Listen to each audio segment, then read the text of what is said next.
Welcome to episode 2 of the Indie PPC podcast. I am your host, Joey Bidner, and in this episode, we're going to be talking about one of the most important skills I think every ads manager needs to have, and it's not spoken about enough, and that is client communication.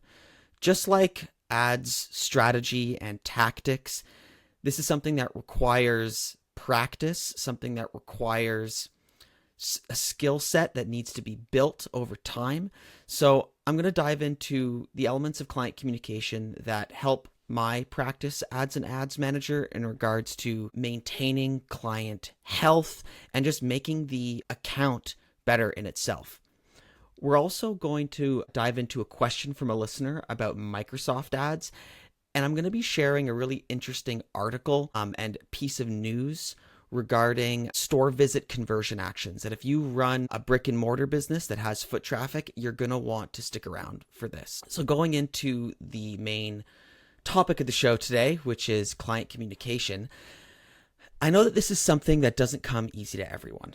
You know, not all of us are extroverts, and there's a reason why a lot of ads agencies kind of hide their ads managers in the shadows. Not every agency even allows ads managers to be client facing, which I think is ridiculous, because being able to speak to your client effectively, being able to listen to them, is one of the most important things on building an effective campaign. It's not just about conveying performance. It's about listening to the pains and struggles of a business so we can find solutions. So I think client communication is vital, not just for reassuring the client that you're doing everything right if you are, but really it's about listening and being able to understand the business in itself. So before I get into that and get into strategies and how to build your communication, I do want to reassure you that if you're not an extrovert and not comfortable, directly talking to your client, if it makes you nervous, that's okay. And I think that's very normal. It's very normal. I remember my first client calls, I was petrified. I was so nervous. I didn't know where to start. I had all this stuff stirring in my brain. I didn't really know how to get it out effectively. So before I hopped on that first call, or before I got comfortable on these calls, I practiced. And by practice, I literally mean I stared at the screen and I walked through everything I wanted to say as if they were on the call. And this helped just get me through my first call. It's not to say that you need to do this for every call, but it helped get me through those first really painful calls and gave me the confidence that I could get to the end of it and get better at it. And once I got more confidence and started practicing a bit more, I began to find a little bit of a cadence that worked for me. And by cadence, I mean client calls don't need to be this end of the month performance review, right? I find we need to split client calls into their purpose. I find there is a purpose in sharing performance, but then other times client calls will be about, like I said at the top of the show, listening to the client to build strategy. And those are two different calls. I don't really like to mix them. If I've got to convey performance, I like to keep the call about conveying performance and conveying a success story or failure. If I want to understand a bit more about what the client is planning for this season, or what the client has for their annual sales strategy of the year, that will be for a separate call. Important to understand the difference between them and find a system that works for you. So for example, what works for me is when it comes to performance updates, I typically do them in the format of a shared video. I like to just do a quick 5-minute Zoom recording that I send to my clients, where I'm just going through a test that I ran, might be year over year performance, month over month performance, quarter over quarter performance. I typically keep performance updates to that 5-minute videos. Clients love them because for the most part, they also don't like getting on calls. So that's what works for me. It might also work for you, just written updates or a voice note. It's important to find the system that works for you. Now, if you work at an agency, you don't always have that luxury where you get to control how you meet with clients if you do, but that just comes back to practicing.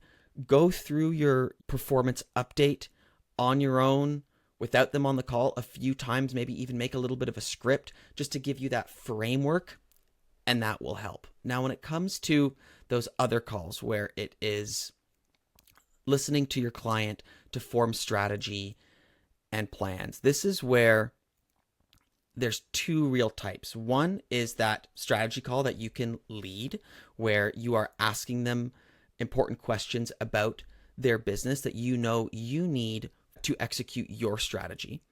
And the other side of it is listening to their pain points when they have a problem. And this is a big part of client communication, is listening to the pain points, listening to angry customers. So we get this a lot where customer logs into the account, they might be looking at the wrong piece of data, or they're looking at the right piece of data and they have every right to feel frustrated about something, but they take it out on you.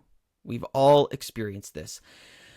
And I feel this is something that every ads manager needs to prepare themselves for, because it's part of the job. When you have a client that's spending their own money on ads, we inherit the baggage that comes with that. They are the ones that are emotional about performance tips. We might not be. And we have to recognize that as their emotions are valid. And a big part of effective client communication is validating their emotions and being careful about being too defensive in these moments where your client is upset. So I don't want to see an upset client as necessarily a problem that I need to avoid. It's part of the job, just like a performance update is. And it's important first to acknowledge, recognize, and reassure that their feelings are valid. I like to really start the communication that way. Now, this might be something that's on a call, or most often it's an email. I find you get an email, a frustrated email about a performance tip that they either don't understand or they want you to fix. And the first thing I do in this, before I hop into that reassurance, recognizing, acknowledgement, is I pause. Do not reply to this when you're emotional. And personally, like when I have an attacking email like that, I'm emotional. I'm emotional. And if I respond in that moment, it's not going to be in the best of the client, but also of that ongoing relationship. So yeah, my big thing is pause and then acknowledge, recognize, reassure that their feelings are valid, and don't get defensive right away. It's important that we do not remain defensive, because that gets in the way in your ability to actually listen and problem solve and help your client feel heard, so you can get to the end of whatever problem they are facing. So another thing I want to mention about client communication is how to effectively work a group call, right? We've all been in them. If you haven't been in one yet, you will be in one soon. But a call where it's not just one-on-one between you and the client, but there's more people in the virtual room, and they might be people that are either from other employees from that company, or most often it's other ads managers from different channels. You might have the Facebook manager on a call, the TikTok manager, whatever. And something that I see a lot that I find is a missed opportunity is when people multitask on these calls. Because when it's not one-on-one, you're not always pulled into the conversation. There might be a conversation between the client and, let's say, the Facebook manager. And what we do with our time in that moment is really important. And because we have multiple screens in front of us, because we're getting pinged from our email and socials and whatever, you see it a lot. People will be looking across at a different screen, multitasking and nodding when they're not being directly spoken to. And I feel like this is a massive missed opportunity and wildly unprofessional. So when I'm in a group call, my hands are in my lap and I'm just looking at the screen, just listening.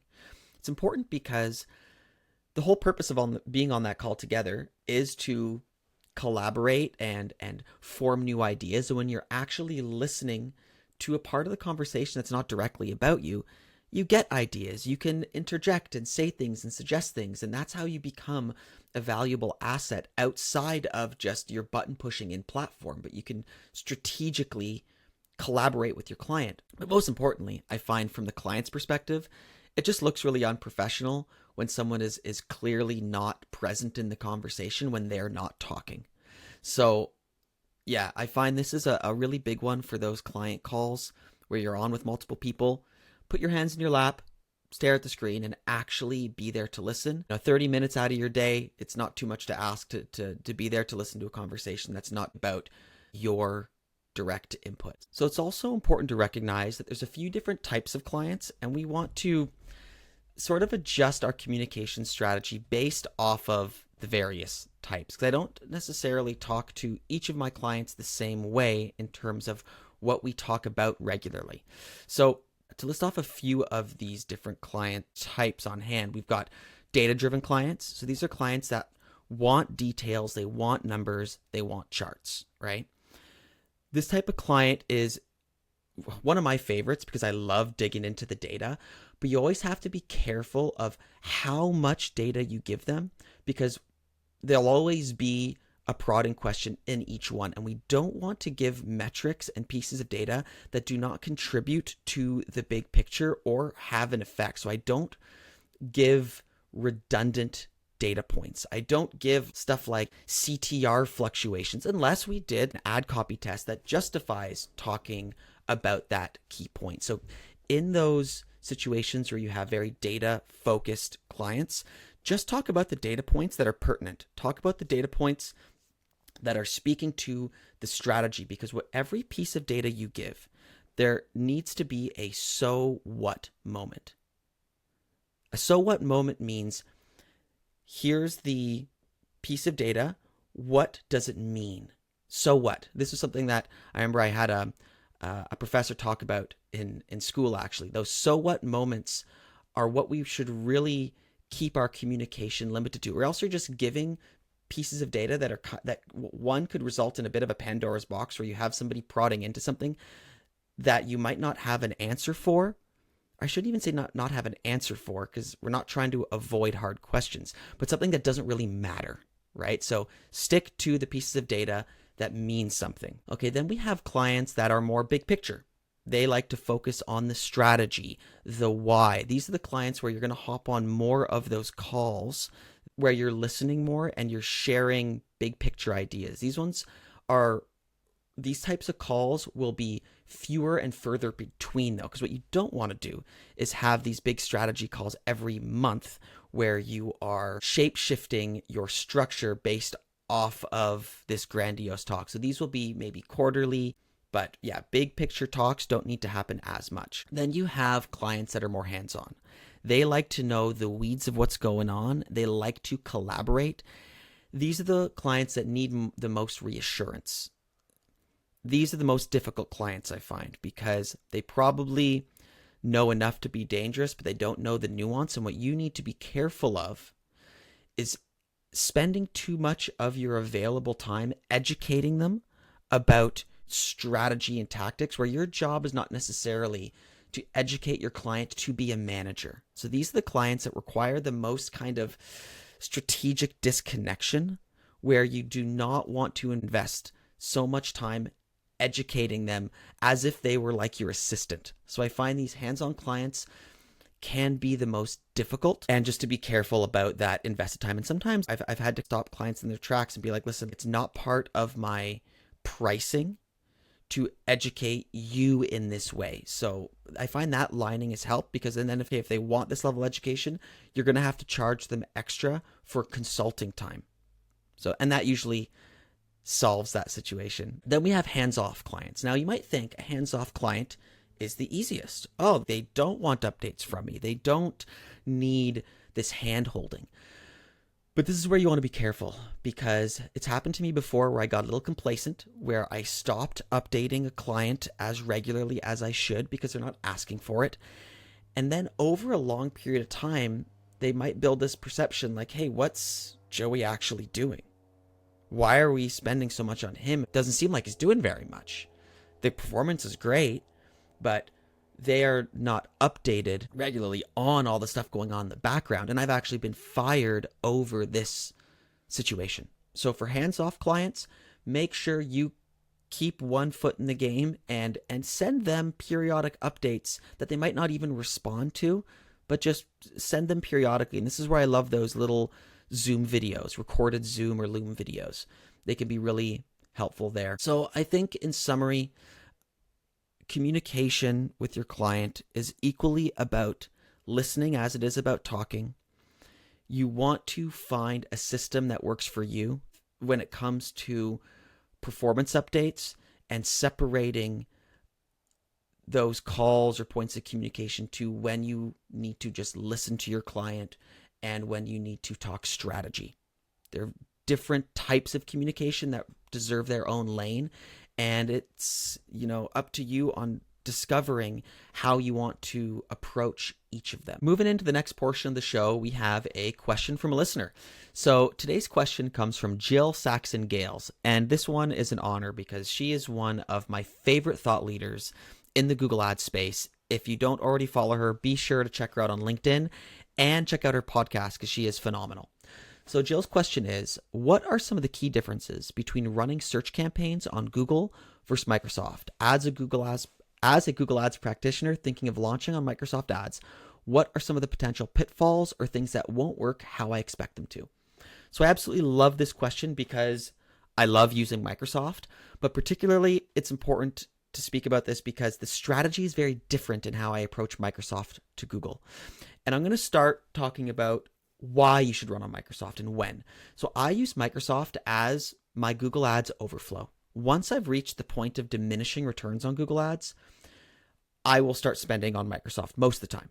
And by point of diminishing returns, I mean you have reached your threshold of profitability, but your client wants to spend more. But if you spend more on Google, you're going to exceed your target CPA or target return on ad spend thresholds, because as you start to go after colder and colder traffic, things get more expensive and conversion rates are lower. So there's always a point of diminishing returns. But if your client wants to spend more, you can get very efficient campaigns on Microsoft, typically because the bids are lower. But the downside is the volume's usually not there. So in a lot of my cases, I'll kind of have like a 5-to-1 ad spend split between Google and Microsoft. But that lower amount I'm spending on Microsoft is very profitable, very efficient. Well, one thing I want to say right out of the gate is the import function, right? Microsoft has this really incredible integration where you can just import your campaigns from Google Ads to Microsoft Ads. And this is the first pitfall I want to identify, because they will give you this option that sounds great of this auto sync, or any change you make in Google Ads, you can have automatically applied to Microsoft Ads. And this is what you want to avoid. We should not be managing them in tandem, where any change I make in Google Ads, I should push to Microsoft, because they are completely different systems. It's a completely different auction. They should not be managed the same way. But importing your campaigns to alleviate some of that heavy lifting is a great option out of the gate. Now, when it comes to structure and strategy, I think it comes down to the initial point of this test on Microsoft Ads, and that is to go and get some cheaper CPCs, right? So I'll usually start with that strategy in mind. I will pick my most effective, high converting campaigns or ad groups, keywords, and simply import those and see where the floor is on those CPCs and if I can get a good conversion rate with them. So I'll typically have a much more streamlined, simple structure where I'll just bring my quick wins over and do a little bit of a volume play. I'll try to get as much volume as I can for as cheap as I can. And that segues me to this point of smart bidding in Microsoft Ads. I find personally that smart bidding is not as strong in Microsoft Ads because the conversion tracking is not as good in Microsoft Ads. At least in e-com, I find in lead generation, it's a bit more cut and dry because, tracking the thank you page can be easy. But in terms of measuring the customer journey, multi-touch point, even then, I just find the conversion tracking is not as good in Microsoft Ads, which means the smart bidding is not as good. Now, I'm careful to say this because it's not to say that it's not constantly improving, and it's not to say that there isn't a setup that is as good, but it just also requires a bit more work. Like, I'll be fully transparent. The one thing that I outsource in my practice is conversion tracking some of the times.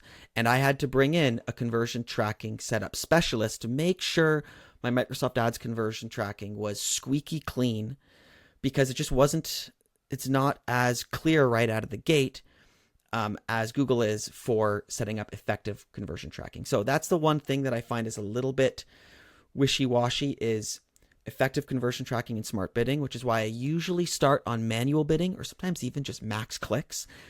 Again, volume play at the beginning and just bringing in those important campaigns, much smaller strategy in terms of just bringing in what you know works. Now, in terms of another pitfall that I want to mention, this is one of the biggest ones, is the audience network. So the audience network, the way I see it, it's kind of like Search Partners is for Google. And they're sneakier with it because the audience network is not easy to turn off. You can't turn it off at the campaign level. You have to do it in a buried setting in the ad group level. And it's way more aggressive with how much it spends. At the bottom of your campaign view, you'll always see your overall KPI segmentation of your search performance, your PMAX performance, your shopping performance, and then you will see your audience network performance. And this is essentially your search partners performance. And I have seen it go wild right out of the gate. Like search partners, for the most part, unless you're in a volatile situation, it usually doesn't spend all that much. That said, I still turn it off in Google, but it doesn't spend all that much. The audience network will go nuts. So you have to turn off the audience network again in the ad group level. And sometimes that won't turn it off completely. And what you need to do is go to this rather buried URL placement report, export all the URLs that don't make sense. So anything that's basically not Bing or not MSN that you are showing on, and exclude them from a placement exclusion. So I think that's the biggest pitfall in Microsoft Ads is that audience network. A couple more things I want to mention for Microsoft that I love is bid adjustments with smart bidding. It was recently even confirmed by Nava Hopkins, their ads liaison, that bid adjustments with smart bidding are effective in Microsoft Ads. In Google Ads, it's always been a bit of a mystery. Google says they do nothing, but the bid adjustments field is there, and Brad Geddes has spoken to this an extent about his tests with running bid adjustments with smart bidding. I personally also think they work in Google from like a signal perspective, but Nava Hopkins recently confirmed that bid adjustments work with smart bidding. And I know Jill is going to love hearing this because she's kind of like the audience queen. She has a lot of really great episodes on her podcast about how to effectively use audiences. And this segues me to my next point that I think will get Jill excited about using Microsoft Ads. Microsoft owns LinkedIn. And all of those beautiful, juicy LinkedIn audiences of what industry people work in, what company they work for, what position in a company they work for, those are all available for bid adjustments. Now, that said, the one thing that really sucks about Microsoft Ads is how they report the performance on this. I can't lament enough about this. It's not as clear as in Google Ads is when you make a bid adjustment on an audience for you to be able to see the performance data. It doesn't have that chart that shows you the performance compared to your holistic performance, and even shows you the bid adjustment you put next to the performance. It's confusing and makes it hard to actually make some decisions afterwards. But those audiences are there for you to make bid adjustments on. And the fact that they work with smart bidding also is very interesting. So all in all, I love Microsoft Ads. Just to summarize, I think when it comes to running alongside Google, just import what you know works best. Start with a volume play until you have confidence with your conversion tracking, then try out smart bidding, and be careful of the audience network. Turn it off at the ad group level and have fun. And I think that's it's a great network to dabble in. And I'm really happy with where Microsoft Ads is going in. Circling back to Nava Hopkins, she is historically a great thought leader in the Google Ads space, and she recently signed up as their ads liaison, which I love because it really shows that Microsoft wants to work with advertisers, and she's really good about listening to concerns. So I have a lot of confidence in where Microsoft is going. I've never had more confidence in it in recent years, and I'm starting to run it on a lot more of my accounts. It used to be that I only had it for those few that really needed that extra lift, but I'm recommending it to more clients that might not necessarily even be asking to spend more, but I know we've reached the point of diminishing returns, and I have confidence that Microsoft can get us that little extra bump for a small investment. So I really love Microsoft ads, and I encourage you to give it a try, Jill. All right, so now moving into the next portion of the show, which is sharing something interesting. So I recently read this article on Search Engine Land, and it's an article from Anu Adegbola. And I love reading her stuff on Search Engine Land. She always has a lot of important stuff to talk about and always very timely. So for anybody who runs a brick and mortar business and has store visits, Google is soon going to enable a automatic store visit conversion value for you. And from what I understand in this article, it's even going to overwrite potentially what you already had. But essentially, store visits are a conversion action that we can't create. It's a conversion action that's given to you by Google once Google identifies that you're advertising, that you have a brick and mortar business, and they'll give you this store visit conversion action that more or less gives you an idea of people who click on an ad and walked into your store. And typically, the way that I assign a value to this, if you want to use smart target return ad spend bidding, is I will take like the average store visit cart value and divide it by an average close rate. So let's say you sell an item in your store for $1,000, and 1 in 10 people walk in your store and buy something. I will do 1,000 divided by 10. That gives you $100, and that will be the value I assign to a store visit. Now, Google, according to this article, starting October 8th, 2025, will be auto-assigning a $220 value to store visits. Now, this is something she talks about that you can opt out of or change after it's done, but it's something we need to be aware of because it is going to affect your bidding. So I find it kind of ridiculous that Google is just automatically adding a value. I think it's really weird, but I think it's important to know this is coming so you can go in and make your adjustments to either correct your store visit values or remove it, whatever your strategy is. But October 8th, according to this article, they will be assigning a value of $220. So I'll leave the link in the show notes for you to read this yourself. So that's it for episode 2. I hope this was helpful for you and you learned something about client communication as well as Microsoft ads. If any of you want to submit a question to the show, just leave a comment in the YouTube video or send me a direct email at info@joeybidner.com. And if you ever need help with your Google Ads account, I offer account management as well as one-on-one coaching. You can visit my website at joeybidner.com. All right, see you next week.